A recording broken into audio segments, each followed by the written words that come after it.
podcast which you are about to hear is an account of the tragedy which befell a group of 3 podcasters. In particular, Mike and Colton and their invalid co-host Rowan. It is all the more tragic in that they were young. Oh, what's that? Excuse me, I guess they weren't that young. But had they lived very, very long lives, they could not have expected, nor would they have wished to see as much of the mad and macabre as they were to see that evening. For them, an idyllic fall night recording session became a nightmare. The events of that night were to lead to the discovery of one of the most bizarre podcast episodes in the annals of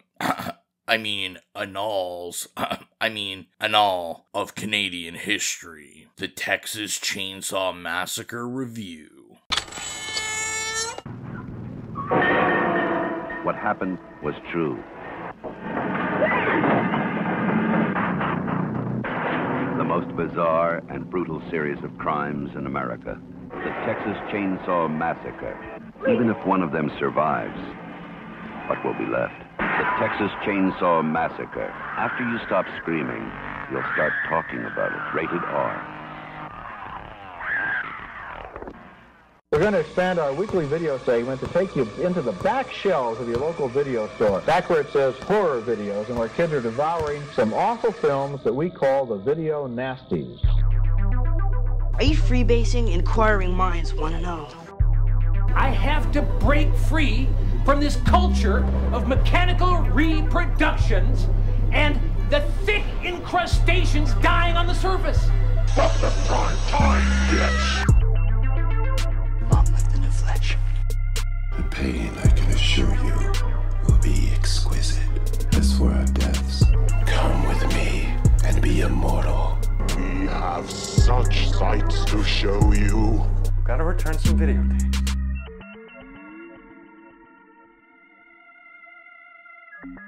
Hello, horror hounds, and welcome to the It Slays podcast. I'm your humble host, Rowan. And this is Leatherface's Awful Eyeshadow Mike. And this is Colton. And we are back. The date is October 13th, 2001. We had a little mix-up on the ring, so I'm no longer gonna say the year of our Lord and then not say the year and just the day. Classic. Oh, no. Classic Rowan, just screwing everything up. The year of our Lord, Thursday. Honestly, some Thursdays are a goddamn year long, so. This is very true.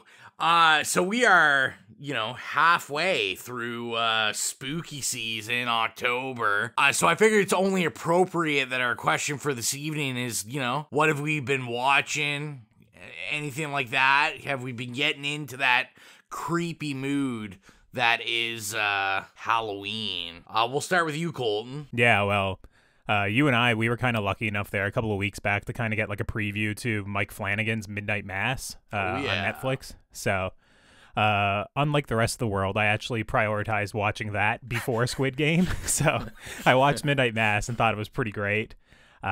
Also, I've watched the new VHS movie, VHS 94. Yeah, I still haven't watched it yet. I've got it on my list. Yeah, I think it's definitely one of the better entries. It's pretty consistent. I'd say all of them are at least, okay. Like, there's no real stinkers in it other than, obviously, the frame narrative. I don't know why they keep, forcing those into the VHS movies. It's always awful. And then other than that, just like the rest of the world, I've watched all of Squid Game and thought that was pretty great. Thought that was pretty fun. I don't know if either of you guys watched it yet. But I haven't watched it yet. I've seen all the buzz about it. All the kids talking. No, not yet. I was going to, but then everybody wouldn't shut up about it, and I don't like watching shit when everybody's like, "Oh, you got to watch this." So yeah, I you're say, too "Fuck cool." you," and I'll watch it. I'm a contrarian. I can't help it. I'll watch it next year when if I say Squid Game, people will be like, "What?" Because of the 2-second cultural memories. So I'll watch it when nobody even remembers having watched it at all. So yeah, I think it's worth a watch for sure. I mean, anyone who cares to watch Squid Game has probably already watched it at this point. But yeah, no, it's pretty decent. It's a good mix of like if you like that anime bullshit, or if you just like actual live action good television. It like threads the line right between both of those things. So I love all of good. those things. So well, there you go. Yeah. So have you just been watching the shows? You watch any movies, anything like that? No. Yeah, only Midnight Mass, Squid Game as shows, and then the only horror thing I've literally watched is VHS 94. You know, obviously I'm going to be looking forward to the next Halloween movie that comes out, well, the end of the week when we're recording this, but no, that's about it for me, for horror stuff at least. How about you, Mike? Well, one thing that I watched was not really horror. Actually, it kind of is horror, but it's not like horror, it's more like real life horror. I finally watched Boy Erased, which was yeah, the movie about the conversion therapy based on the book. And I really enjoyed that, and love Nicole Kidman, queen of everything. Is that the one with Lucas Hedges? Am I thinking of the right movie? Yes, yeah. Okay, yeah. I saw that at TIFF a few years back, actually. Troye Sivan is in it, and like Xavier Dolan. Like the cast is actually insane.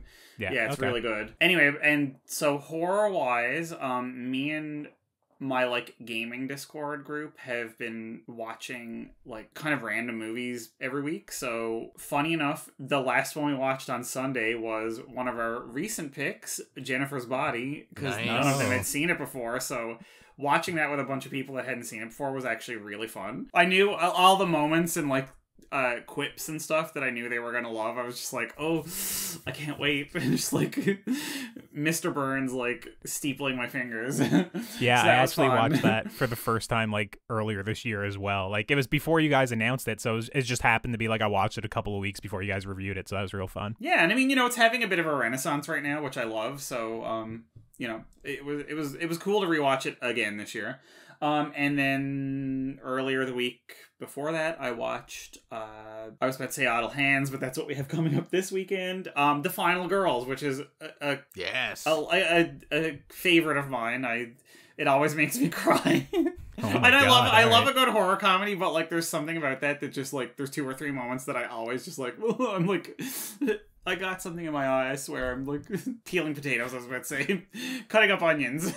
So that's really all I've watched horror wise the last week or so. So for me, I feel like most of my watching I've kind of been logging on the OCTHORRORFEST on our Instagram and stuff. Mm-hmm. So I'm trying to think of other stuff as well. So we're halfway through Midnight Mass. Me and Exilia have kind of, we haven't been binging a lot of stuff lately. We've kind of been savoring. So we'll like watch an episode and then, watch something else. And, but we've been loving it so far.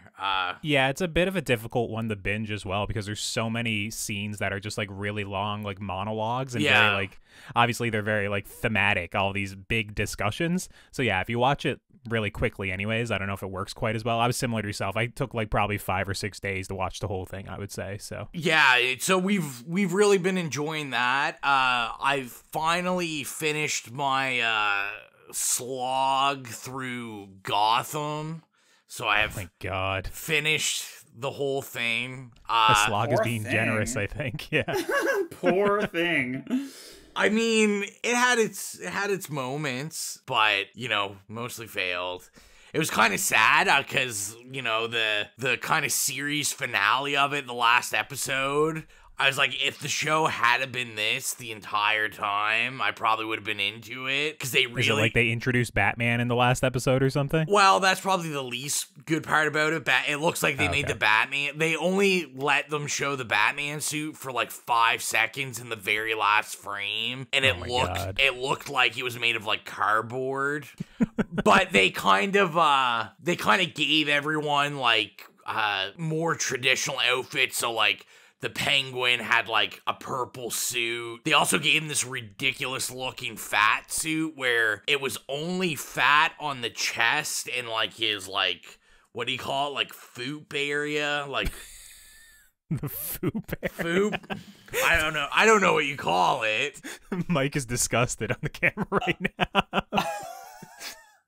I'm just trying to figure out what you're even talking about, first of all. Like, basically, like, well, he has a belt on, like, so It's like his like chest. chode area? Yeah, like chode area. Like between his okay. stomach and his crotch. But the rest of him is skinny. They didn't fat suit the rest of him. So it's like really weird looking. But I don't know. It was funny. But basically they like, it was almost very Adam Westy, the last episode. Okay. So where it was like, campy is what you're saying? Yeah, like, you know, Batman would swoop in, you wouldn't see him, but like he would hang Penguin and Riddler from like a lamppost for the cops to pick up, and yeah, it was just way more campy, and it was a good camp, not the terrible camp of every season. But yeah, that's enough rant about Gotham. And yeah, I mean, movie-wise, I've just, you know, been plugging away. I guess a brief thing of what I've watched, if you don't follow our Instagram, I guess, is I watched Dead Shack, which I'd highly recommend. A Canadian movie directed by the lead singer of Humans. I'm not sure anyone listening's familiar. They're kind of like Crystal Castles, or like it's like that area of music, kind of like synth poppy, but it's like a great movie. I enjoyed it. Great soundtrack. I rewatched Dr. Sleep, which what'd you think of that on the rewatch? I'm just a sucker for Mike Flanagan, man. Like, it's not a perfect movie by far, but I love Rose the Hat. I love that actress. Great villain, yeah. She did a great job in that. I watch it simply for her, really. Confession, I still haven't watched it. I, as a lifelong fan of the novel, and also the original movie of The Shining. I was going to say of Dr. Sleep. It's been out for a decade. I bought that book the day that it came out and read it in like 2 days. And frankly, it was a little bit of a reefer haze. And I maybe should give it a reread, but I still haven't seen the movie because while... Okay, so I found that the book treaded a fine line between I really enjoyed it, but also I was like, this is disappointing to me because I had it on such a pedestal, that I thought the movie is probably going to be like complete garbage because I was like, it's already walking a fine line in my brain. So I still haven't watched it, even though I know I should, because like Mike Flanagan's great, and you know, like Ewan McGregor is obviously, you know, a favorite. So I don't know why I haven't. It's one of those things. Yeah, maybe we'll save my thoughts on it for some time in the future when we do a Dr. Sleep episode or The Shining episode. But yeah, it's I definitely prefer The Shining for sure. Yeah, I was gonna say The Shining's definitely better. I'm trying to think of just quickly other notable. Me and Exilia watched the Banana Splits movie. That was good. I liked that. That was weird. Loved it. We absolutely loved it. And I didn't understand till the second one. Like, I had seen it before, and then Exilia wanted to watch it, and I didn't understand till I was just looking at my phone on the second watch that, like, it was an actual, like, Hanna-Barbera or Barbera property that they revived. Like, they just let a horror director just, I don't know, massacre them all. And then, what else? Wait, hold up. Hold up. This thing was a horror movie? Yeah. Banana Splits movie, yeah. But it was an old Hanna-Barbera property, like, back before I was born. But that's why I saw everybody talking about this, and I'm like, have y'all collectively lost your fucking gourds? No, now everything makes more sense. Yeah. Okay, I was like, why the fuck is too. everybody talking about this? Okay, excellent. I will check it out. That's totally up my fucking alley. I think it's on Netflix now, too. Yeah, I think it I saw is. it there That's the other where day. we watched it. Yeah. So, and then we also watched Escape Room, but not the one everyone knows. We watched the 2017 one. So, it was actually the first Escape Room movie that came out. It's super, like, minimal budget. Like, I don't think there's anyone... The lead actor is, like, a random actor that was in, like, Degrassi Next Generation. Okay, you don't... People that were in Degrassi The Next Generation are not random, so first of all, fuck you. Is it Drake? I don't know. Was he in that No, one? it wasn't Drake. But I enjoyed it because I was watching the movie and I was, like, reading about it, and it basically said they came up with the concept and they were like, hey... No one's ever made a horror movie about these escape rooms. And then they made the movie, And then it was like when that movie came out, it was like within a 2-year period, it was like 9 horror movies were released about escape rooms. Yeah, I had that written down in my notes for like to write a script on it as well. And I was like, well, no, never mind. It's way too done to death now. Yeah. But I'll quickly mention just 3 more. 2 that were absolutely horrible that I watched. So one was called The Risen.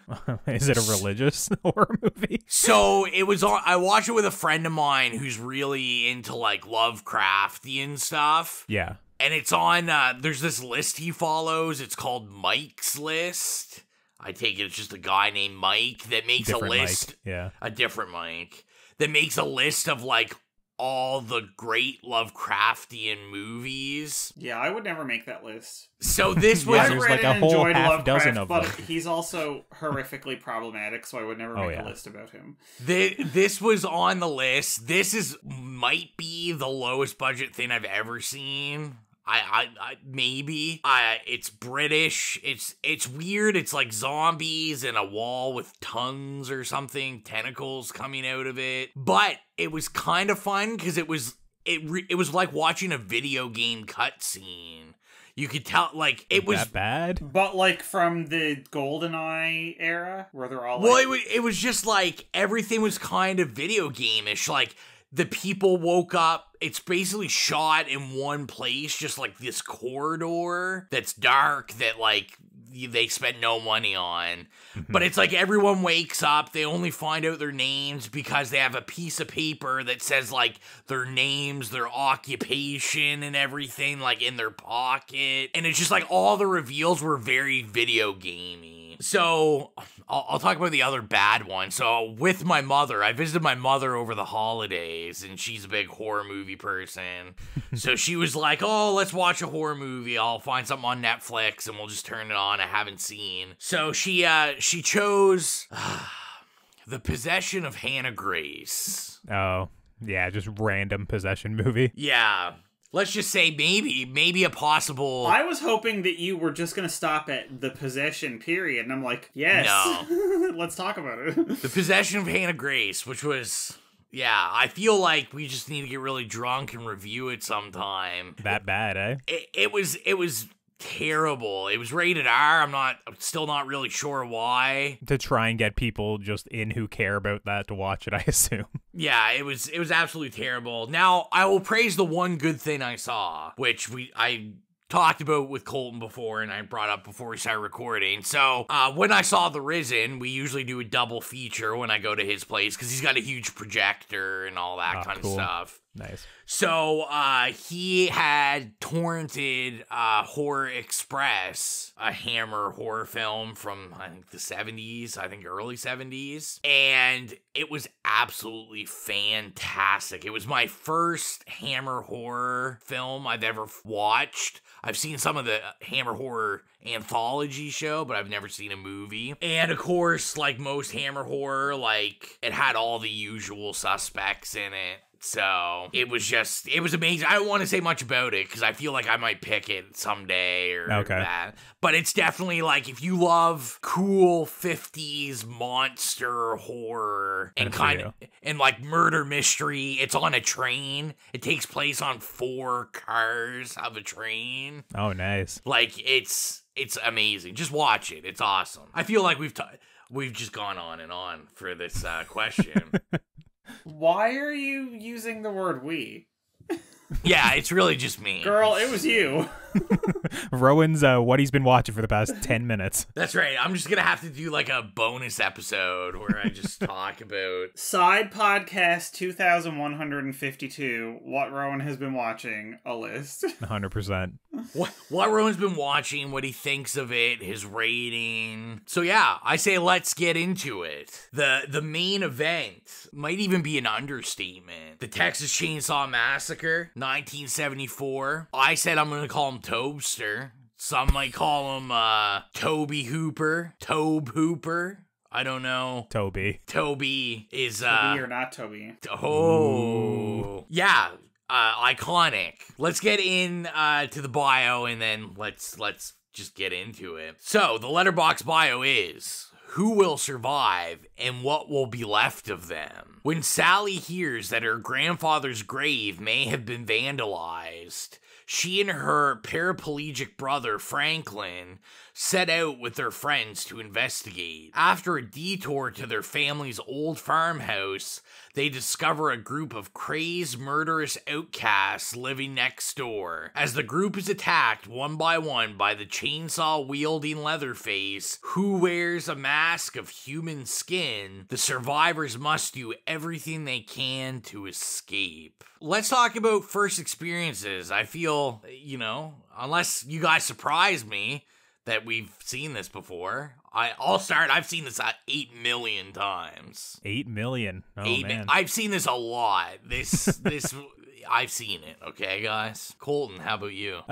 This was only actually my second time watching it, but it's one of those movies. As I was growing up, obviously you hear about the chainsaw, the Texas Chainsaw Massacre, and you get like this image in your head. So it was always something that it was just kind of like we stayed away from because it was like, oh my God, that's going to be too scary or too gory. Like we can't watch that. So actually my first experience with the franchise was the Texas Chainsaw Massacre at the beginning. Oh, one nice. that came out in the middle of the 2000s. Like one of my friends just rented it for like a sleepover or something. I think I like fell halfway, asleep halfway through it. I never even made it to the end. But a couple of years ago, like during this time of the month, I watched this one, like originally with one of my good friends. And yeah, I mean, I don't want to spoil like what I thought of it, but it's definitely an experience. I loved how gritty it all feels and how realistic it is. And yeah, I mean, that's basically why I chose it for us to kind of cover it for this month. I just kind of wanted to see what everyone's feelings were on it. But yeah, this is only my second time watching it. Perfect. How about yourself, Mike? I literally have definitely seen it at least 100 times. I was waiting for you. I was waiting for you to be an asshole and just be like, I thought I'd never heard of this film. I would troll you, except that I just can't. That was the last episode I was on. Yeah, I'm not gonna troll to you. Yeah, I have seen it so many times, I've lost track. I've owned it in every format you could possibly own it in. I rented it when I was a youngster. And I'm telling you, like, I was so young that it was horrifically inappropriate. But again, I had been watching horror movies, like, on TV and shit anyway for years. My parents just, like, had given up. And I had a sleepover, I remember. And I rented this and Psycho and, like, one of the Friday 13th movies or something and made everybody watch it. And it's so funny because it was two kind of, like, Ed Gein based movies like Psycho and this, which was funny. Yeah. I didn't realize it at the time. Anyway, yeah, so we watched this and I was absolutely, completely and utterly traumatized by it. Like, yeah, and man. It was an old VHS, like when I was a youngster, right? So it was just like as grainy and dark and gritty as it is, like watching it on an old videotape is like literally you couldn't, for half the movie you couldn't see anything, but you could hear it all. And that was that was kind of, I want to say, like my first experience watching a movie where what I was seeing was not what was scaring me. It was more what I couldn't see and what I was hearing. So I think that like really affected me. And then I just kept watching it like I fucking bought it at a video store that was going out of business, and then I bought like the special edition DVD that came out, and then the Blu-ray remaster that came out, like everything. I was just like, this is my movie, man. Like this was the one. This was the first movie I think that absolutely petrified the shit out of me. So I'm like, it's in my Hall of Fame. Like, a spoiler alert. That's why I've seen it 100 times, because it just never fails to affect me. Horror hounds. Do you guys like horror music? I like horror music. Exilia likes horror music. We know Mike definitely loves horror music. So if you love horror music like we do, join us on Spotify. We have a playlist up called the It Slays Podcast Horrific Playlist. We have some of our favorite tasty jams from some of our favorite horror movies, and we're always consistently adding to the list. And let us know. You can email us or Facebook or Instagram us and let us know if there's anything we should add to the playlist.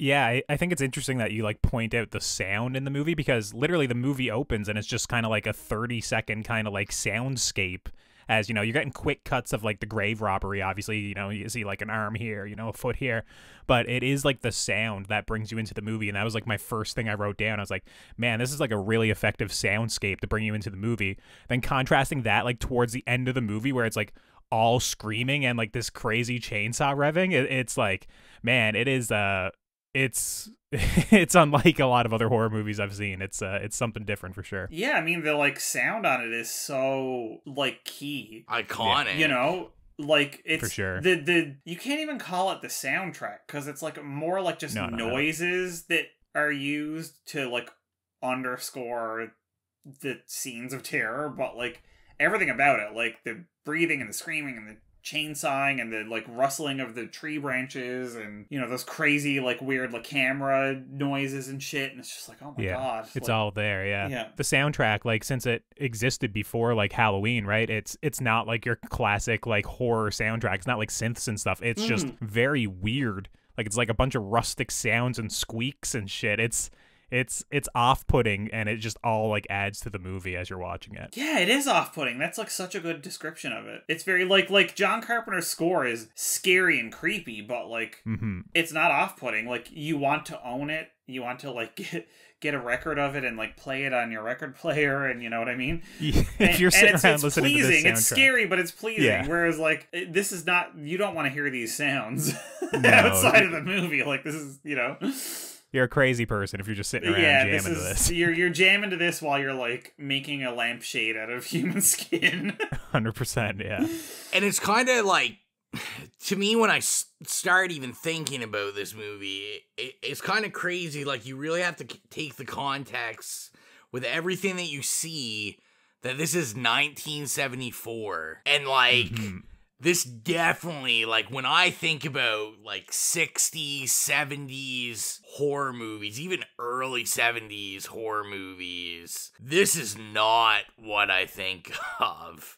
No. Like, this is kind of like the depravity that I, you know, to me would come after, you know, Hostel and Saw and... Yeah, well, and that was kind of like what I thought the movies always were as well, right? Like, growing up, like, hearing all these kids talk about, you know, the Texas Chainsaw Massacre, like I said, I was like, man, you know, I saw Hostel, but I didn't see this, you know, I saw Hostel first, right? Yeah. Just even the way the movie opens with, like, that false crawl, you know, trying to basically make you believe that this was an actual event that occurred, you know, like a mockumentary style, that obviously, like, Blair Witch is really popular for that now, but I'm kind of like, man, like, Texas Chainsaw did that like 30 years earlier, basically.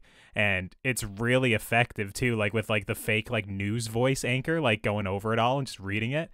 It's I don't know, it's a wild movie. Yeah, and it's like, it's kind of a fake out because it's completely fictional, but it isn't, because it is loosely based on shit that happened. Yes. You know what I mean? But like, it's not an actual, like, they're not going, we're telling this specific story.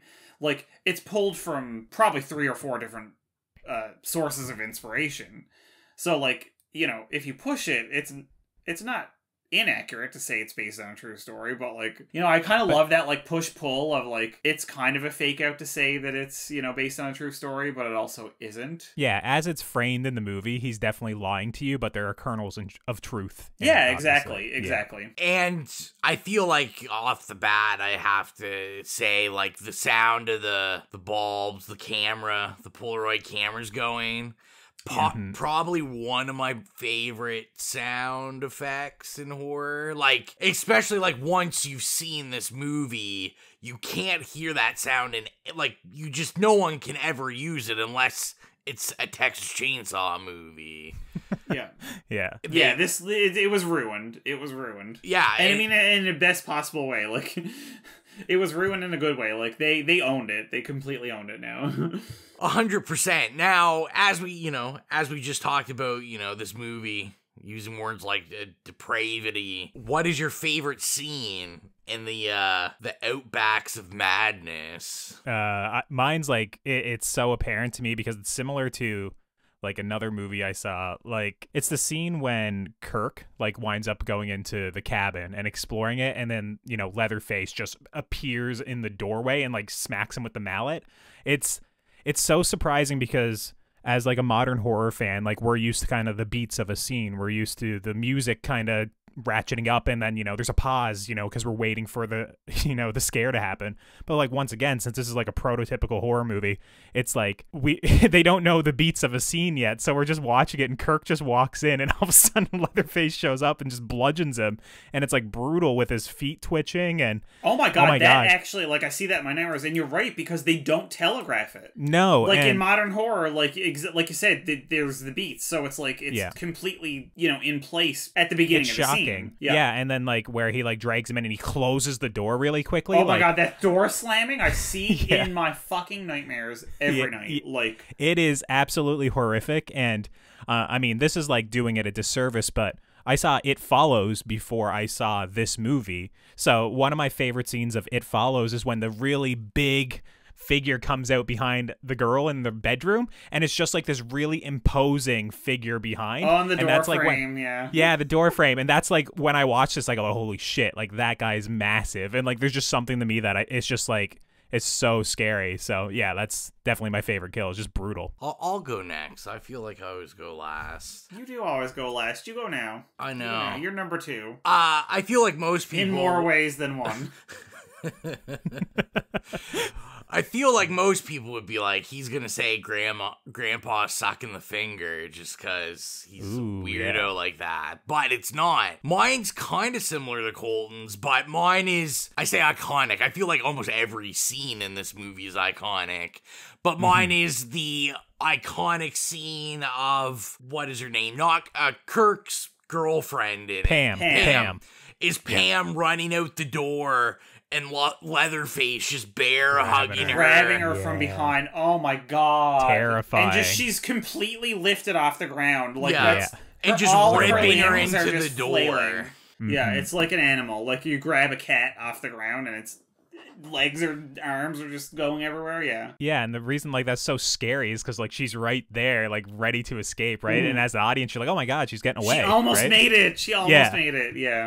Yeah. Well, and I know when I first saw it, like my first thoughts of it is when she's running towards out the door, you're like, oh, this is probably gonna be the final girl. She's yes, for sure. She's gonna get away, all that kind of stuff. Yeah, it's just, I love that scene. I love it more as I watch it more, because I think from everything from slashers to Conjuring movies to like anything where your antagonist, whether it's a slasher or a ghost, like grabs someone out of like your sight and just pulls them towards them. Like you said, Colton, what's just brilliant about all of this is that, like, you know, this is 1974. These guys don't have all these decades of blueprints of horror beats, and you know, they just provided you with like pure, just like terror. Yes. Anyway, Mike, your favorite scene. Well, as I posted on Twitter yesterday, I think we all know what my favorite scene is going to be.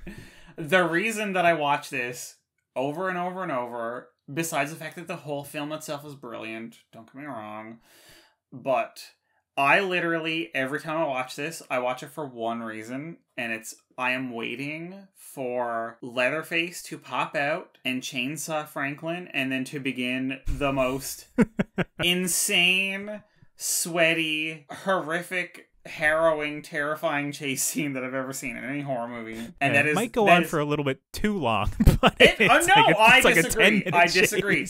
When I watch it, I used to, like, you know, I don't always want to like pop my fucking Blu-ray in and like watch it. So sometimes I'll just think of that and I'll be like, I know that it's on YouTube, so I'll just be like, I'll go watch it, that one scene on YouTube.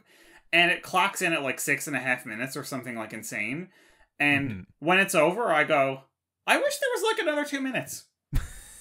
I really do. Like, it's one of those things that, like, it's an absolute marathon of, like, testing your tolerance for just marathon terror. And when it ends, I'm like, I want to keep going. I want to keep going. I want to be, like, bloodied. I want my feet to be, like, falling off. You know what I mean? And I remember when I watched the, whatever that was, like 2004, like the remake with Jessica Biel, and I was like, I literally spent the whole movie like waiting for that, and then it literally happened, and it was like 45 seconds. I was like, really? And I hate to say it, but like there are obviously many iconic scenes in this movie, and everything about it is perfect, like from start to finish. But that is the crown jewel of this movie. Like, to me, it's one of its many contributions to the horror genre. So I can't, like, that's my scene. That's what I look forward to.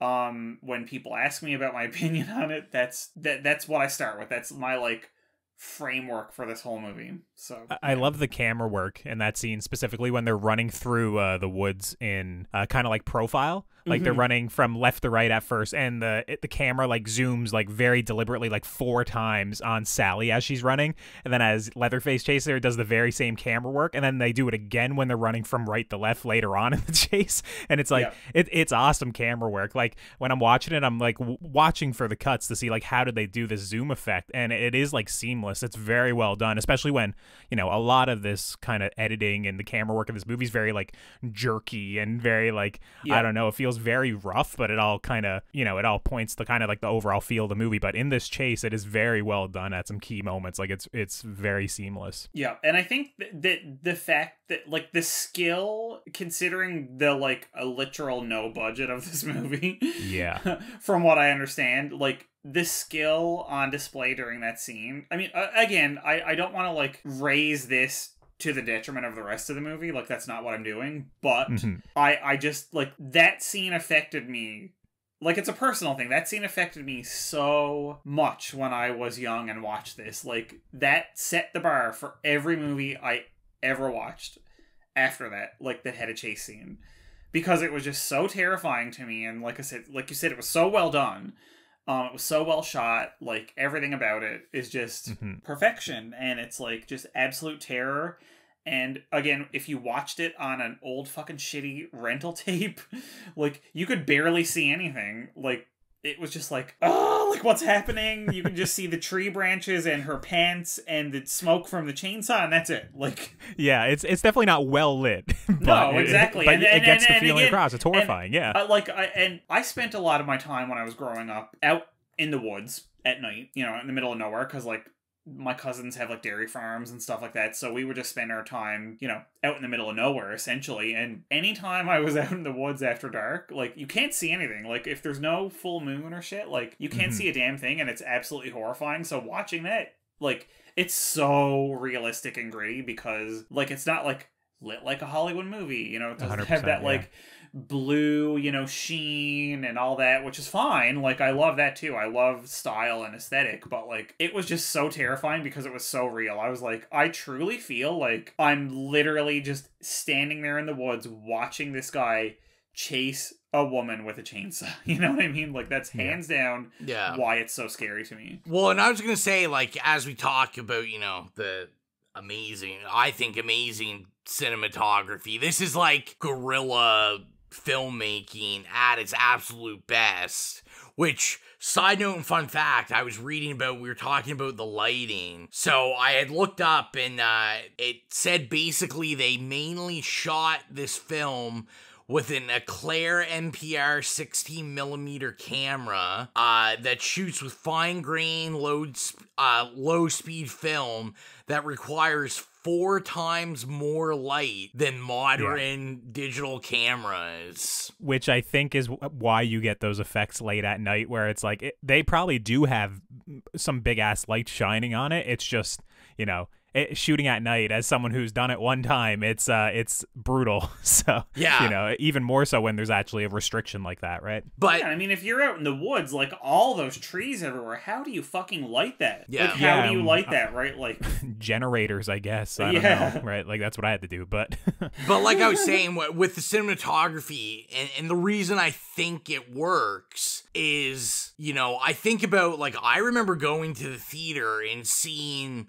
the remake, like, in the early 2000s there, before Texas, because I think that one was just called Texas Chainsaw Massacre, right? I think the remake. Yeah. And, like, I remember, you know, I would have been, like, a teenager, probably, like, maybe at oldest 19. And I remember everyone generally liking that when they saw it in the theater. Like, it was kind of the cool thing to go see.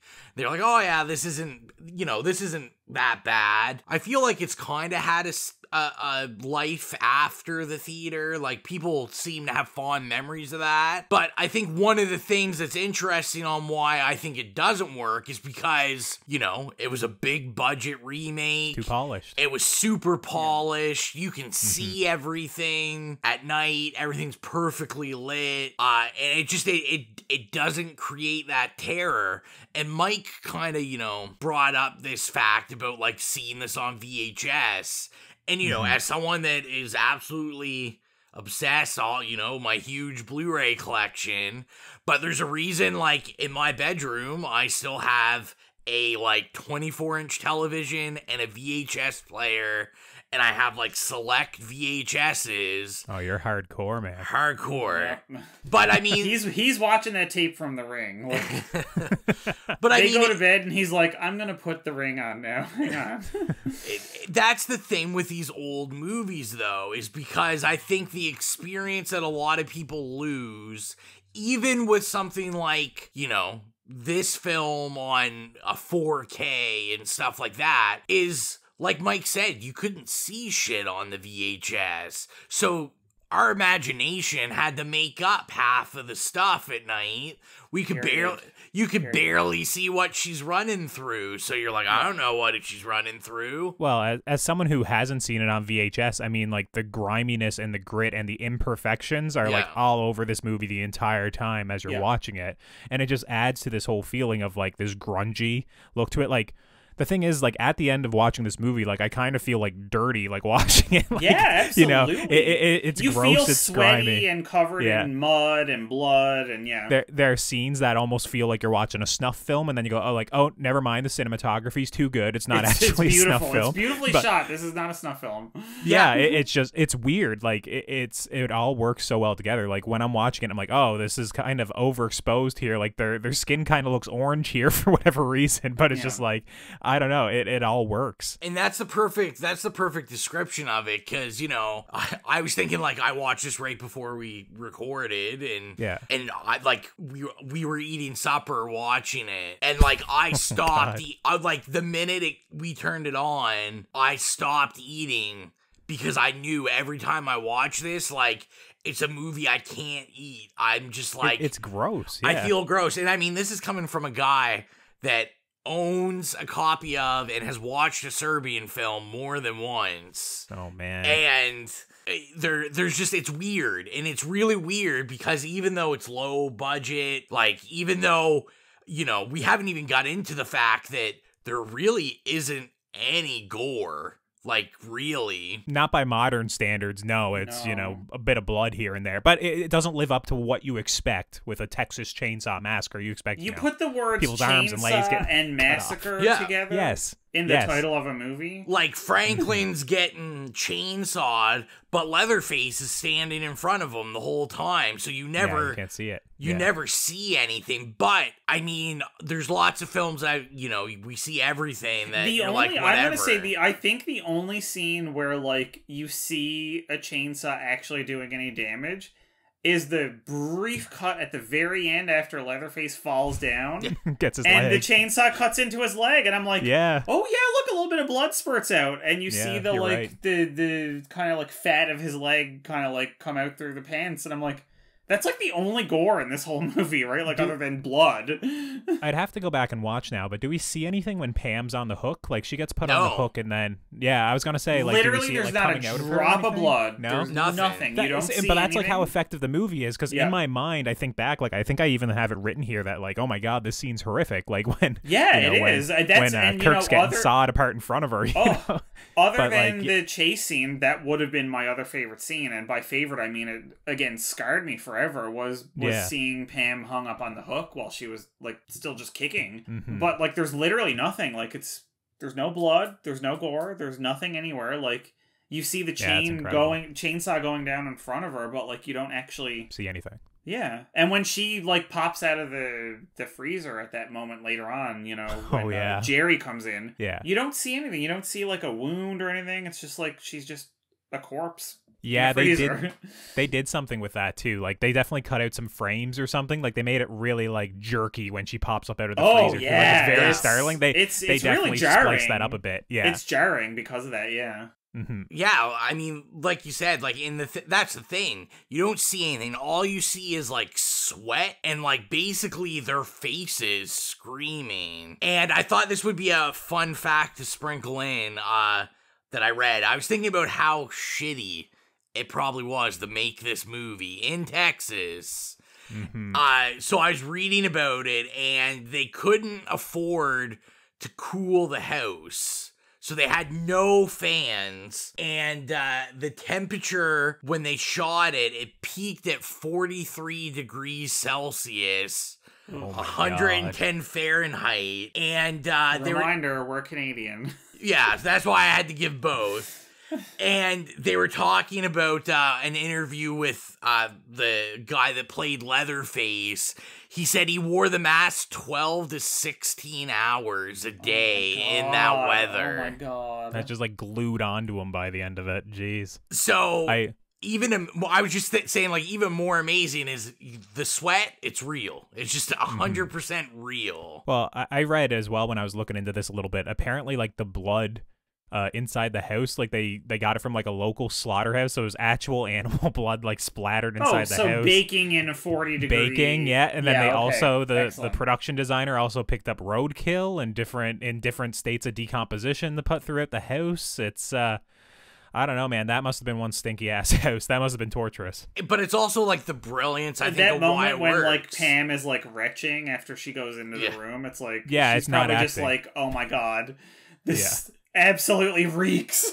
Because I think I read somewhere too that like that kind of opening shot on the highway with the dead the armadillo. Like I'm pretty sure I'd read somewhere like that was actually just there. And Tobe Hooper's just like, yeah, like we need to shoot this. Yeah. And like I said, I mean, it's just the brilliance of Tobe Hooper. And I mean, unlike any other episode, I didn't even think about, going through Tobe Hooper's catalog. But I mean, he's brilliant. Iconic. Yeah. I mean, without him, you don't get Poltergeist. So I mean, there's a reason why, so many film fans celebrate Hooptober, every October, right? Yeah. When they, film Twitter's version of the OCTHORRORFEST that we do. So But I will say, as the person sitting beside her watching it, knowing, one of Exilia's all-time favorite horror directors, I mean, if you go back to the introduction, is Rob Zombie. And, Exilia's top probably 2 horror movies somewhere in there is House of a Thousand Corpses. So it was very interesting to see her be like, wait a second, like all these different aspects of Texas Chainsaw Massacre that are, in inspired Rob Zombie and House of a Thousand Corpses. Yeah, I was going to say House of a Thousand Corpses. I remember the first time I watched it, I was like, this is clearly just an absolutely brilliant homage to Texas Chainsaw Massacre. But I thought it was just odd. And it was like the little things where, she was talking about like the news report in the background. And she's like, oh, wait, like Rob Zombie did this. Like, yeah, the editing in that movie is very... And like how it looks and all that kind of stuff. He owes a lot, to Tobe Hooper. And I was like, sure. So I think it's worth note to, just say how interesting it was to see that. I thought we could talk a little bit about like themes and stuff, because I mean, an iconic film like this, it's been picked apart. I mean, they talk about this in film school. They talk about this in university classes. Mm-hmm. I think personally, Colton's doing something with this, maniacal with this podcast, where this is now the second film in a row that has some sort of commentary on being vegetarian. Oh, yeah. I don't think my third pick has that in there, but maybe it will when I rewatch it. We're gonna have to start like really evaluating every pick. Well, it's just coming out. I hate vegetarians, clearly. Listen, there's a reason why psychoanalysis has persisted for a century, because our subconscious, man, like that does shit that we don't even realize. Well, and I was going to say about the vegetarianism, I mean, obviously we're not the only ones that feel dirty when we watch this, because I know Tobe Hooper himself said he quit meat, like, while he was filming this and for a while after, because he was like, I couldn't. Would say, if you had to smell that roadkill and fucking dried blood every day in 40-something degree heat. Yeah, not to mention the discussions on, like, the slaughterhouse and how they kill the cattle and stuff, right? Going back and forth, like, with the sledgehammer method, you know, the gun method. Yeah, you know, that's, like, literally, like, a 4 or 5 minute discussion in the movie, right? So, which is not for nothing, obviously. Like, you don't devote 5 minutes of fucking setup at the beginning of a whatever this was, like, hour and a half, hour and 40 minute I think movie, it's like.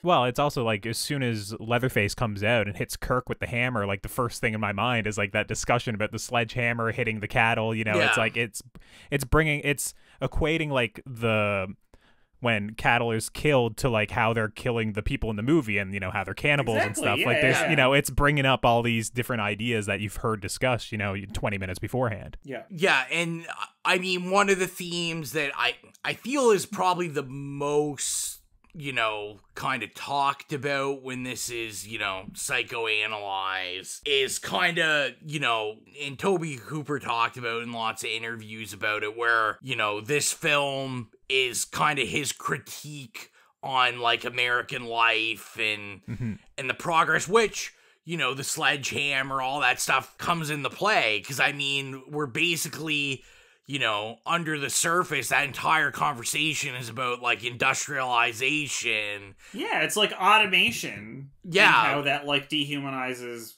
the, like, production process. And, well, and I was thinking, like, it kind of oddly is very, like, timely right now. Which is so funny, by the way, because the hippie takes the, like, stance of automation is better, which you wouldn't expect, but it's kind of like you take this person that if you took, like, a hippie versus kind of, like, a, like, capitalist or whatever, you would expect them to take the, like, more progressive stance. The other side. Whereas then when you have the hippie versus this, like, absolute backwoods, like, bottom of the social rung person, they're actually arguing for automation instead of, and you know, like against the traditional way of the sledgehammer. Yeah. I thought that was so interesting. Well, and I thought, like I said, like I thought, especially in terms of relating it to nowadays, like I thought about a lot of you know, a lot of conversations that go on right now about like indigenous hunting and methods and practices to kind of, you know, the industrial colonial ways of doing things. And like, you know, and that's all I really kept thinking about with this watch was that conversation of like, oh, well, you know, the air gun, it just gets it done. But, you know, then, you know, who we're supposed to be, you know, and rightfully so, kind of scared of the you know, the weird hitchhiker, but, you know, talking about like, well, yeah, but you have more of a connection with your kill. I was gonna say you were like making a connection with your food. Yeah, exactly. Yeah. Well, he keeps talking about the head cheese and stuff, right? So it's like they're not just taking the meat; they're literally like using everything. And then when you go to the house and there's bones everywhere, right? It's like literally nothing goes to waste. They don't just toss out the bones; they decorate their fucking house with it. The skin makes their lampshades. And and then it's kind of fucked up, but like it's. You know, it underlines the argument. And then I guess, you know, probably thinking more of us and people we know, then I really thought about, you know, I was like, seals in Newfoundland and of course. Like, so like a very relatable subject to us and, you know, people's views of, you know, the seal hunting in Newfoundland and, you know, the fact that like, but we all these, we use everything from it. Like there's reasons that this happens. Yes, for sure. And they have a reverence for the animal, right? Yeah, exactly. We're not just, you know, cold-blooded killers here. Well, it's also presented that we're going out clubbing all these beautiful little white perfect seals, you know, it's look just at not them, the they're case. so cute, and then they're dead. Yeah, show them the old ass seal that's all gray and black and kind of ugly looking. It just doesn't have the same look. Same impact. Then, I mean, pretty much the only other thing I kind of wanted to bring up that I had written down, because I'd never really thought about it, was I had read some critiques while I was at work last night, basically about the Texas Chainsaw Massacre in correlation with violence against women and women on film. I know, like, Recreational Terror, it talks about this film a lot.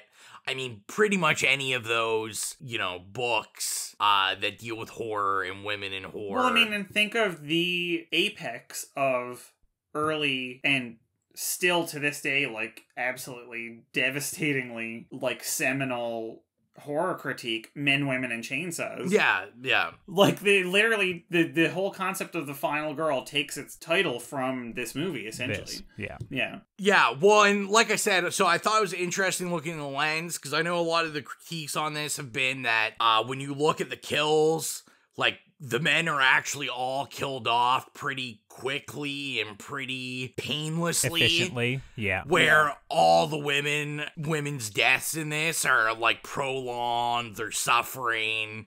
It's really kind of stretched out. And I mean, listen, I'm not, you know, I feel that's a whole other side cast, 4 billion and 2 side casts for a bigger discussion on that.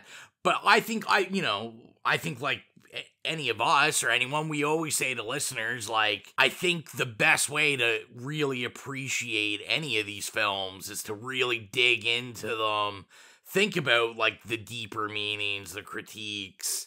Yeah, look at the fact that there's no woman in that Sawyer family. Exactly. You have a stuffed corpse upstairs that she sees for 30 seconds, but all of the living people, it's all men. Yeah, and how Leatherface at the end of the movie kind of like dons like a female like garb or something, like he kind of has makeup on and like a wig and like he's not wearing Leatherface is awful eyeshadow, but it's like he changes the way he's dressed near the end of the movie as well. Like it's a bit of a weird thing as well. And then I think when he winds up outside, he has like a tuxedo on or something. Yeah, so, it's very, it has a quick wardrobe change. It's really interesting. And there's it's been a while since I read it, so I don't want to like talk about it in detail, but there is a really interesting essay in it by a like trans scholar from years and years ago, and it's Jack Halberstam, and they do a lot of like literary criticism but also film criticism, and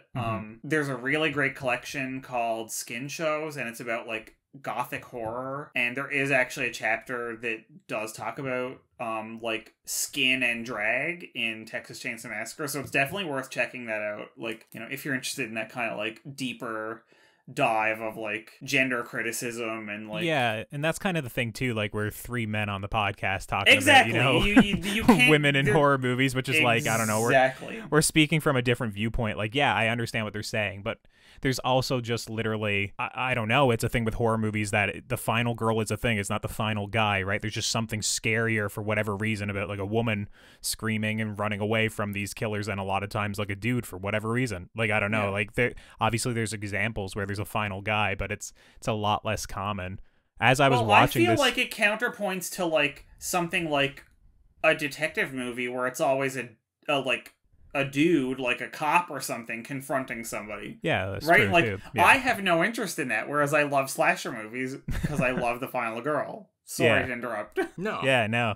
But yeah, it was just like, as I was watching it, I was just kind of like, man, in a way, I feel pretty bad for like Marilyn Burns, who's playing Sally here at the end of this movie. Like, she is giving it her all, but like her eyes are like bugging out. She's screaming constantly, like, you know, being bludgeoned, smacked in the head with an actual hammer, and, you know, held down by 4 dudes. Like, but that's the thing. It's like, this movie is supposed to be horrific. Like, you know, obviously there's people that'll watch that and get the wrong message from it, or like, but like, as I was watching it, I was just like, man, I'm like horrified watching this. Yeah, and I mean, like, when you talk about the like commentary and stuff, it's like, every time I watch it, I'm like, you look at like the 60s and it's like, oh, women's liberation and, you know, like the sexual revolution and stuff, but then the 70s turns out to just be like, no, this is all bullshit, it's all a lie. And it's like, women are actually like, you know, literally being like murdered and oppressed. So I kind of like love that about this movie, because it just goes, nah, this was all bullshit. Like, the world is still a horrifically misogynist place. When it comes down to it, the family can be like a bunch of dudes literally just kidnapping a woman. And I just think there's also ways that they could have shot the movie and done so that would have been more exploitative towards women. Like, yeah, of course, one of the most iconic shots is Pam walking up to the house, and it's framed in such a way that her ass is like in the forefront.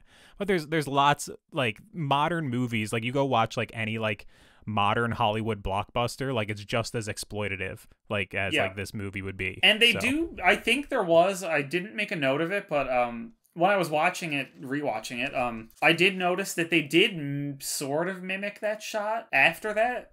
It wasn't quite the same. It wasn't like right. Yeah, I know what you're talking about. But they did mirror the shot again, and it's just. And I'm not saying that's right either, obviously, but I'm just saying like it's a common like visual language that it's used all throughout film. So to be kind of like, you know, zeroed in on just for like the Texas Chainsaw Massacre, which I'd say is like not even nearly one of the worst examples of that shit. So, but obviously it's a good talking point. Yeah, no, 100%. I did want to talk a little bit about the iconic ending of this movie. Well, I don't know, what would you call it?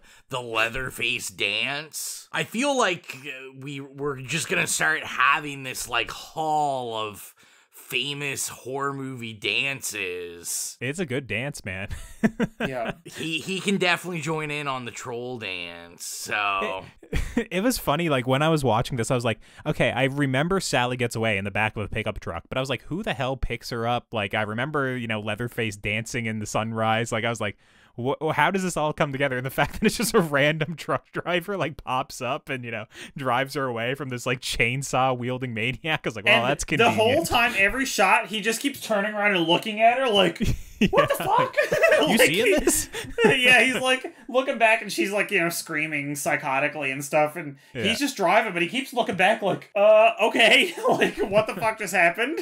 And the 18-wheeler driver just fucking guns it out of there. Oh my god. He pieces out so hard. Black Mariah or Black Mariah, Mamba or something, yeah. I think it was Black Mariah. I'm like literally, I think one of the most single, under-recognized characters in a horror movie. Like, I love it. This person totally saves her fucking life and runs off. I think that he pieced out back to his truck and took off, which was good. He's like, oh, this is somebody else's problem now, but I'm like, you know what? I don't fucking blame you. You did your fucking shit. Like, you could have totally got your head chainsawed off. Like, you go. Like, listen, save yourself. Get the fuck out of there. He does like what people would do in real life, where it's like, oh, okay, I helped a little bit. Now I'm piecing the fuck out of here. I'm exactly, gone. Exactly. You're like, I'm now going to wash my hands of it. Thank you. Yeah. I mean, I feel like he did more than anyone else. He threw the wrench at the head of Leatherface. That is true, yeah. I was going to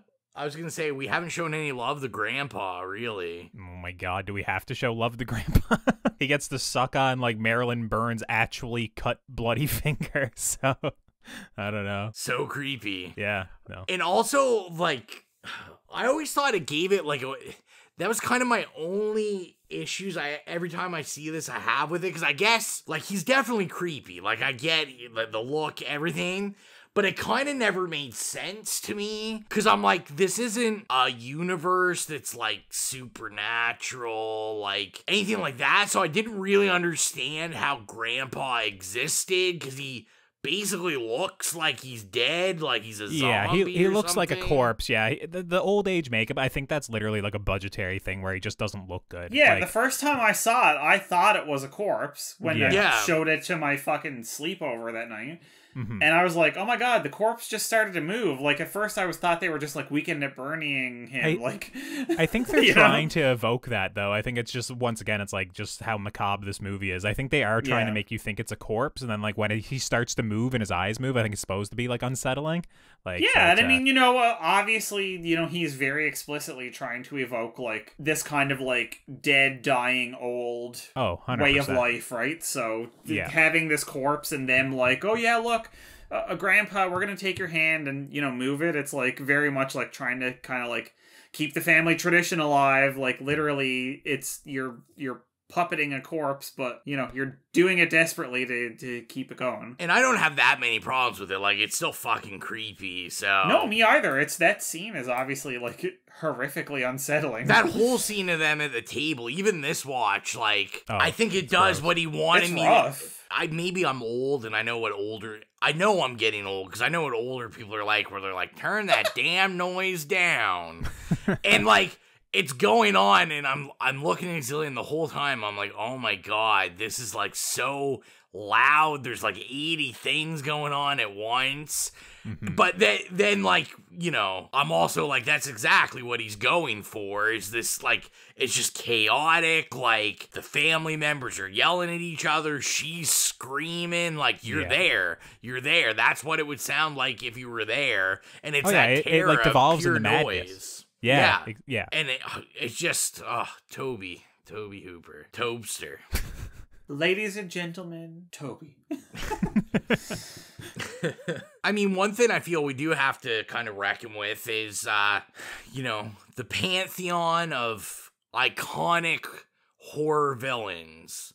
I feel like, you know, we have Jason, Michael Myers, Freddy, goblins from Troll 2. Of course, yeah, they're way up there, yeah. Leprechaun. And then somewhere down there at like number 30 or 40, maybe Leatherface. I don't know.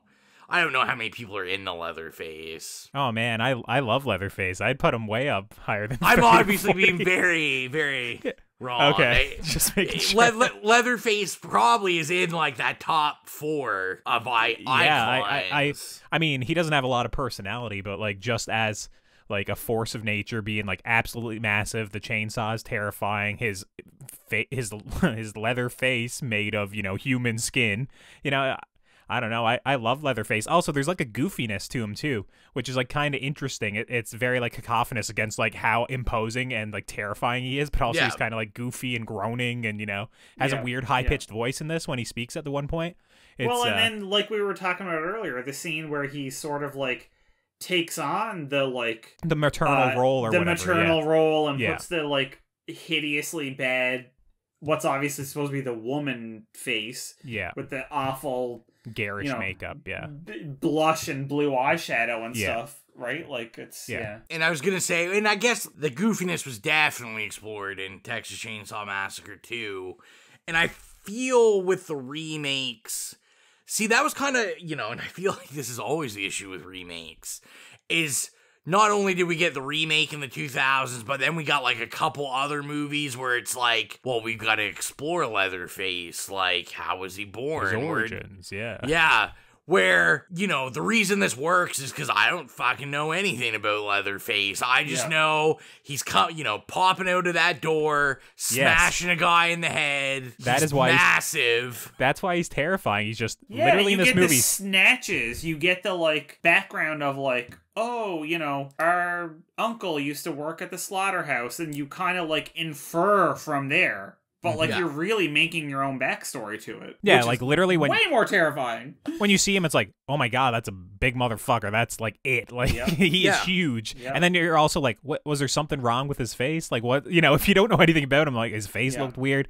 Oh, was he wearing, you know, like, the overalls or, like, you know, the slaughterhouse garb on the front? Like, what is that guy? Later on in the movie, you get the close-up, and you're like, no, it's a mask. And yes, of course. It's horrifying. Yeah, I don't know. I love Leatherface. He's great. Yeah, and like you said, Colton, even with the goofiness, like, no, it works. It doesn't fucking matter because he's massive and he's just gonna fuck you up. And that, to me, that's almost scarier. Is that he's goofy. So to me, when I like, even in this film, when I see him towards the end where he's chasing her and the truck, you're kind of like, this guy's kind of an idiot. Like, well, that's the thing. Like, you can't see him actually emote because he's wearing the face, but there is almost like a playfulness near the end of it. And, you know, how he's even chainsawing down the door really slowly, you know, making all these little cuts, or like at the end when he's chasing her and then, you know, trying to get into the door, like trying to saw through this like steel door. And then obviously the dance, right? Like at the end where he's swinging it all around. Like,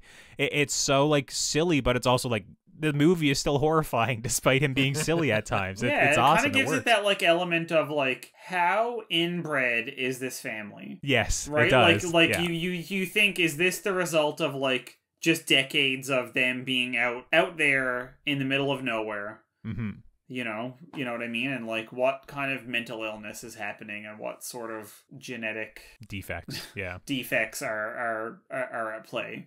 Mm-hmm. Which is interesting, right? Like it's because then you're going into like, are you going to blame this person for that? Because you know what I mean? But anyway, that's just like a whole other podcast. Well, yeah, we need the origin story where we really sympathize and empathize with Leatherface, and he was bullied at school and abused by his parents, and I don't know, maybe one of the origin stories probably, or one of the remakes probably is that, I guess. Yeah. Well, like I know they have the Leatherface movie that came out, I feel like 2010 or something. Okay. And it's called, like, Leatherface Origins or something. I feel I've seen it, but I don't remember. But, like, I know they try to explain, like, when he first started wearing human skin and, like, all that. Yeah, I mean, like, any of that stuff. No. We'll get to that on, like, episode, like, 800 when we just want to kill ourselves and... We've run out of movies to talk about. Yeah. And we're like, well, I guess we're going to have to do a double feature, a Troll 1 and Leatherface Origins. I feel like Troll 1 might be the better movie in that face-off. Maybe. Perhaps. Maybe. I haven't seen it. I don't know, but maybe. Well, do you guys have any more points to bring forward? No, like, we usually say, like, is the movie scary? Is the movie unsettling? You know, fielding that question. Yeah, I think this movie is horrifying. It's one of the few horror movies that I actually do find, like, if you were asking, is it scary? I'd say, yeah, it actually is scary. It's one of the few ones I'd give the pass to, and it's just... So, yeah, is it unsettling? Very much so. Is it scary? I still think so. As a grown-ass man who loves horror, I think it's scary. When I was watching it this time, for whatever reason, I forgot the Franklin murder, so it actually did surprise me. Yeah. I was watching it, and I was like, I know Franklin dies here. Yeah, but it was just, like, instant, and I was like, oh my god, once again, no setup at all to the murder. It just happens. Yeah. So, yeah, no, this is a great movie. It's unsettling, for sure. Yeah, oh my god, I agree. It's fucking terrifying. It was terrifying when I unwittingly exposed all of my, like, 12-year-old friends to it or whatever. And no matter the 100 times I've watched it since then, it's still, like you said, grown-ass man. Like, I watch this and go, yep. Yeah. This is the only thing that, like, scenes from this, when I go to bed tonight, because I've rewatched it, I'll probably be echoing in my nightmares. Like, it's just the way it is. So my answer to the question... I first have to repel back a bit, because one thing I definitely didn't bring up for points I want to quickly bring up is I don't know if there is a character on film other than that I hate more than Franklin. I just thought I'd bring that up. No character annoys me more than Franklin, and I always forget. I knew it. I always forget, and then when I watch it, I'm like, oh my god. I get it, like that scene, especially where he's like doing the fart noises with his mouth at the people upstairs, you know, in the wheelchair, like when he's in the grandfather's house, you know, and he's all like childish. But I don't know. I don't hate him. He's fine. I think it's a good character viewpoint of having someone who's like very restricted in his movements when you've seen this huge guy with a chainsaw be so agile. So it is kind of like you're almost just waiting for, you know, Leatherface to pop out and saw him in half. Yeah, no. And I think that it was like a really nuanced way of dealing with all of their characters, because like especially when it's just him and Sally, like, you can tell that she obviously loves him and, like, wants to do what's best for him, but also you can tell that she is very exasperated because he is restricting her and stuff, and, like, they're all there, and, you know, especially when they start to get scared, and she's like, no, you can't come, I have to do this by myself, I can't push you through the woods, right? And, like, I just thought that was, like, such a cool way. It was not just, like, a very, like, black or white, like, oh, you know, he's in a wheelchair, so he's, you know, an angel. Like, he's also an asshole. Yeah, and he's like, annoying. He is a really annoying character. He's weird. But like, I love that they just didn't, you know, it was just like, he was an annoying character, but he was also sympathetic, and, you know, she was looking out for him, but was also a bit of a dick because she clearly didn't want him there, and just like,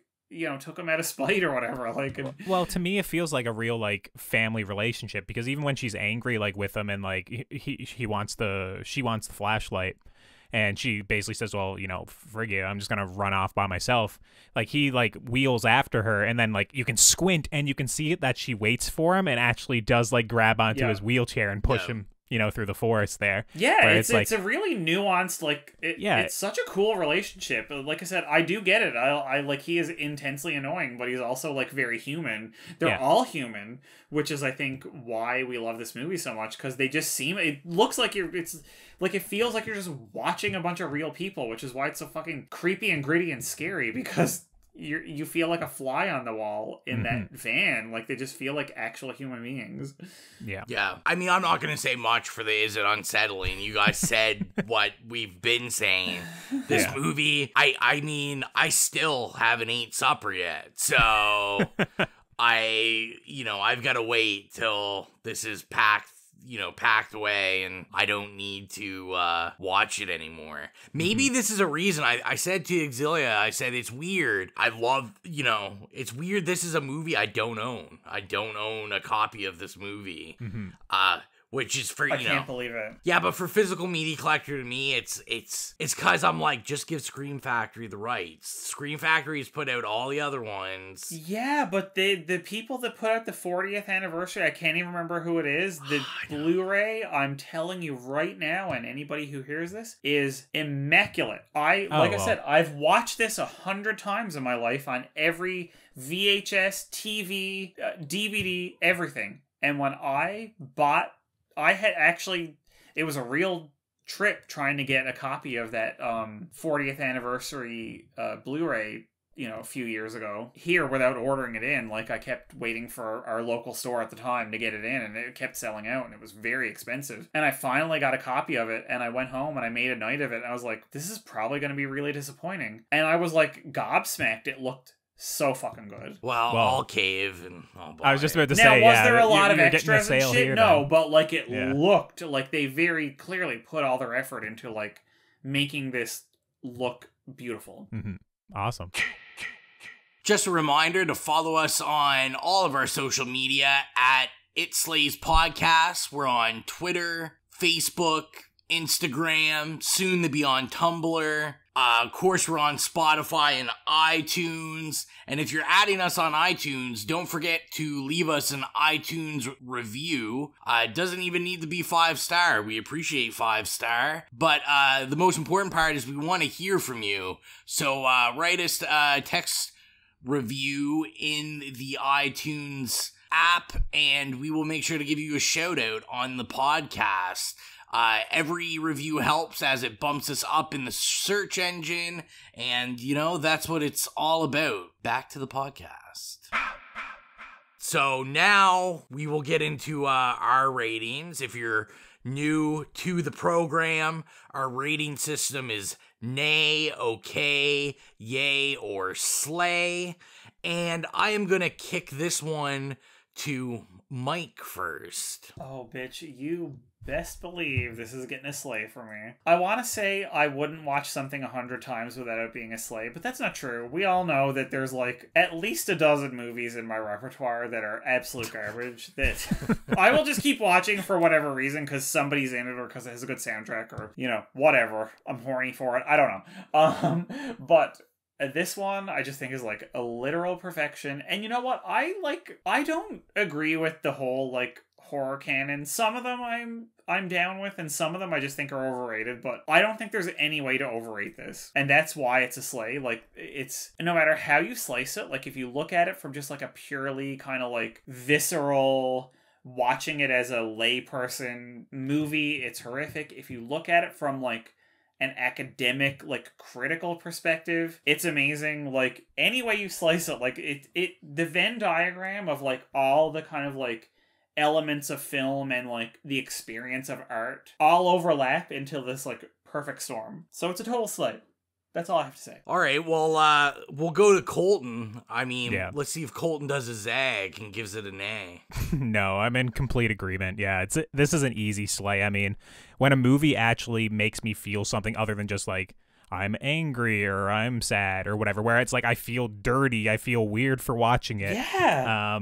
Like where I feel like actually horrified while watching it. Yeah, no, it's an easy slay. Like there's basically nothing wrong with this movie at all. I was shocked the first time I watched it. I thought it was just going to be gratuitous violence. It's not. It's artistically done. But yeah, no, it's an easy slay from me as well, which I feel kind of like a little bit weird for doing 2 back-to-back slays because I gave Troll 2 a slay as well. But no, this is a very different slay. This is actually like very artfully done. It's an excellent movie. Yeah. Yeah, and I mean, mine obviously is going to be a slay, all the same reasons. This is unsettling, it's still terrifying, and it's a classic. And I mean, I would never want to speak ill will of anyone that listens to us religiously and supports us.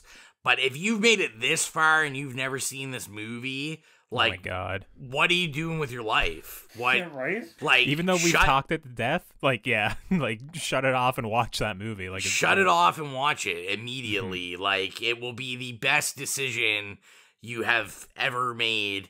And it's October. Like, it's, even though this is 100% a summer movie, like, this is a iconic horror movie you should be watching in the Halloween season. Also, like, the movie, I think, is only, like, 84 minutes. Like, as of right now, this podcast recording is, like, probably going to wind up being pretty close to as long as the movie. So, yeah, just watch the movie.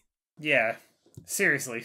That's right. All right, well, let's get into the budget game, where I know how much the movie cost to made, and Colton and Mike are going to see if they can guess it. And the winner this week, I don't know, gets a chainsaw from Home Depot or something. Oh, sweet. I got some, like, trees that need to be trimmed in the backyard. I was gonna say, we practically had a hurricane this weekend. We need a chainsaw. Exactly. Now, this isn't a Troll 2 situation where I actually have both figures. And not only that, I went out of my way. I have the figures for what it cost to made in 1974 and the inflated figures. Oh my God. So you can decide what one you're comfortable at guessing, and then whatever you're closest to. Unless it's Mike, and I know he'll just whatever one he's closest to, he'll say that's what he meant. I'm guessing for the original figures because I have no clue like how much things are inflated, over the last 50 years practically. But I don't know. I feel like they didn't have much money. I'm gonna guess like they made it for like 50, or I'll go 60 grand. I guess 60 grand. 60 grand, yeah. In 1974 money. Yeah, which I don't know how much that is. That might be like $500,000 now. I have no clue. All right, Mike, what do you think it cost? Like $100,000. Okay. All right. So, again, in 1974 dollars. So Mike will take that. So it was $140,000. Oh, wow. I'm shook. Honestly, I kind of thought that might be overblowing it.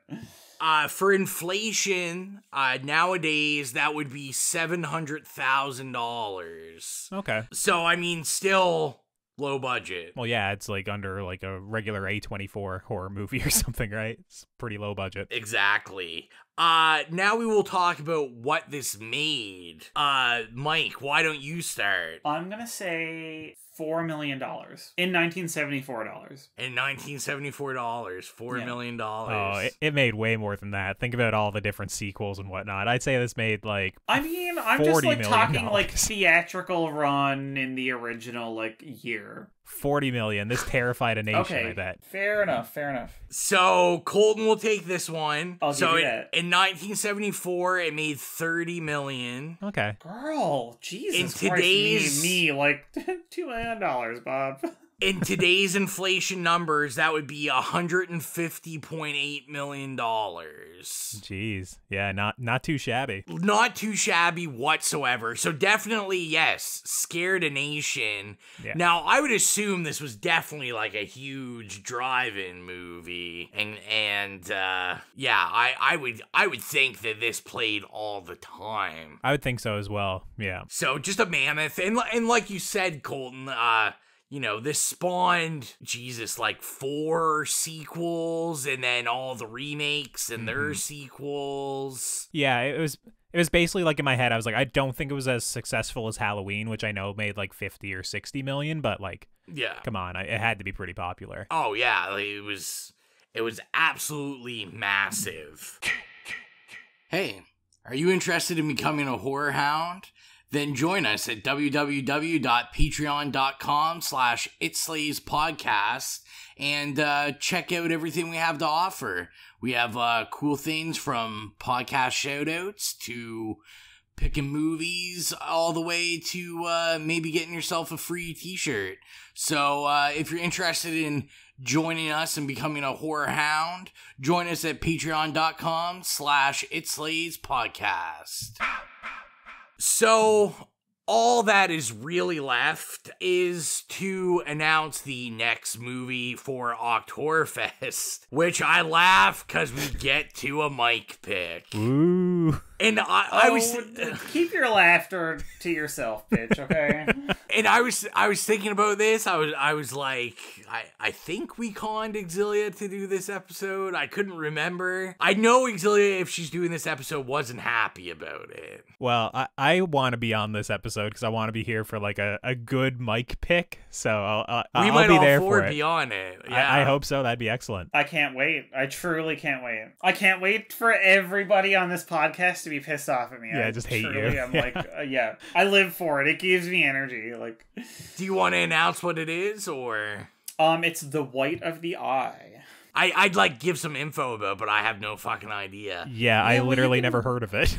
Okay, see, there we go. This is already, like, it's lining up to be iconic. Nobody's heard of it? Boom. I have a little faith. I know Arrow released a copy of it, so, you know, and it's on Tubi, so which is always a there's good dozens of fans out there. Yeah. There's tens of fans. Yep. So, and you know what? It could be good. It could be a Laura Mars situation, and I'll run and buy it afterwards. And it will become your obsession. Ro, literally for 6 months, messaged me at least twice a week about how much he loved Laura Mars and couldn't stop listening to the soundtrack and wanted to watch it again and was thinking about it. And yeah, well, exactly. Or maybe you will want to strangle me or, you know, whatever. That's fine. Throw me in the I mean, I haven't looked up yet. Is there any sweet Barbra Streisand songs in it, or? Probably you do not have any babs, but I'm sure there'll be something in it that you can latch onto. All right. So I think that is everything for this evening. As always, thank you for supporting. Hopefully you guys, I know we recently posted up the flyer. Hopefully you're using the hashtag OCTHORRORFEST. So you can win yourself some free DVDs, because, you know, I don't want to have to just open them and use them myself. So. I mean, if no one else is going to use the hashtag, I'll just use it and I'll just win all the DVDs. That's right. So yeah, I think that's everything for this evening. We'll see you next time for Mike's Pick. Woo! I am your humble host, Rowan. It's Mike, bye. And I've been Colton. Thanks for listening. See you later. We're going to expand our weekly video segment to take you into the back shelves of your local video store, back where it says horror videos, and where kids are devouring some awful films that we call the video nasties. Are you freebasing? Inquiring minds want to know. I have to break free from this culture of mechanical reproductions and the thick incrustations dying on the surface. From the prime time, bitch! On with the new Fletch. The pain, I can assure you, will be exquisite. As for our deaths, come with me and be immortal. We have such sights to show you. Gotta return some videotapes.